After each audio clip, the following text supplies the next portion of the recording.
একজন বাবা তার দুইজন সন্তানকে দুইটা কলসি দিয়ে পানি আনার জন্য পাঠিয়েছে। একজন অনেক কষ্ট করে পরিশ্রম করে কলসির মধ্যে পানি সে ভরেছে, আর আরো একজন কিচ্ছু ভরে নাই, পানি টানি কিচ্ছু ভরে নাই, খালি কলসি নিয়েছে। এখন দুইজন যখন বাড়ির দিকে আবার ফেরার জন্য রওনা দিল, দুইজনের মাথার মধ্যে কলসি, একজনের কলসিতে পানি আছে আর একজনের কলসির মধ্যে পানি নাই। এখন আমাকে বলেন তো, এই দুইজনের হাঁটার স্টাইলটা, চলার গতি কি সমান হবে না ভিন্ন হবে? যে পানি ভরে নাই, তার কলসির মধ্যে পানি নাই, তার তো কোনো টেনশন নাই, সে দৌড় দিয়ে আসতে পারবে, যেমন ইচ্ছা তেমন আসতে পারে, কোনো সমস্যা নাই, কারণ তার কলসির মধ্যে পানি নাই।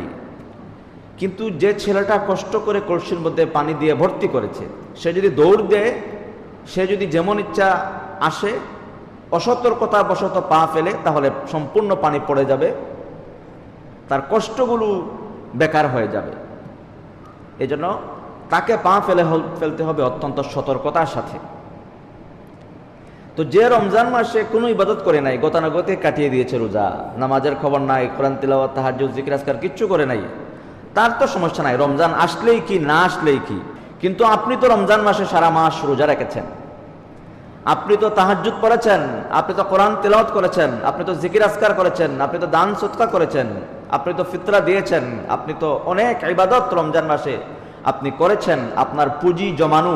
আপনি অন্যদের মতো যে কোনো ইবাদত করে নাই, তার মতো চললে হবে না, আপনাকে প্রত্যেকটা পা ফেলতে হবে সতর্কতার সাথে, যেন আমি এত কষ্ট করে রমজান মাসে ইবাদত বন্দেগী করলাম, আমি পুঁজি সংগ্রহ করলাম, এখন আমার অসতর্কতার কারণে যদি সমস্ত পরিশ্রম ভণ্ডুল হয়ে যায়, তাহলে এর চেয়ে দুঃখজনক আর কিচ্ছু হতে পারে না।